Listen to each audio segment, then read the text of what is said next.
श्रावण मास निमित्त शिंगणापूर ते वाटोळा चिखलेश्वर पर्यंत जय पूर्णा माता कावड यात्रेचे भव्य आयोजन करण्यात आले। पूर्णा नदीच्या तीरावर वसलेल्या शिंगणापूर येथील काळा मारुती देवस्थानपासून पायदळ कावड यात्रेला सुरुवातही झाली। यावेळी कोटेश्वर, खोलेश्वर, महाकालेश्वर, पंचमहाराज, शुक्लेश्वर मंदिरातील महादेवाच्या पिंडीला भव्य जलाभिषेकही करण्यात आले। जय भोलेनाथ, हर हर महादेवाच्या घोषणेने संपूर्ण परिसर भक्तिमय झाला।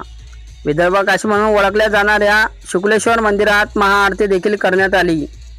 त्यानंतर भाविकांसाठी महाप्रसादाचा देखील आयोजन करण्यात आले। शेकडो भाविकांनी महाप्रसादाचा देखील लाभ घेतला। यावेळी भव्य कावड यात्रेमध्ये संपूर्ण परिसरातील भाविकांनी मोठी गर्दी केली। कावड जात आहे, काय सांगतो? आमची मागच्या 3 वर्षापासून पूर्ण कावड यात्रा निघत आहे।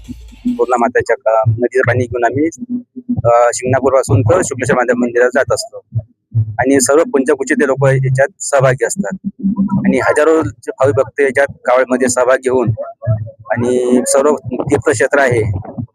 विश्वामित्रची हातची स्थापना आहे सर्व मंदिराची, त्यामुळे इथं सर्व ठिकाणी आम्ही जल चढून शुक्लेश्वर महाराज जिथं विश्वामित्रजीनं आराम केला, मुक्काम केला होता, तपश्चर्या केली होती, तिथं आम्ही शेवटचं असते आणि तिथं भंडारा असते।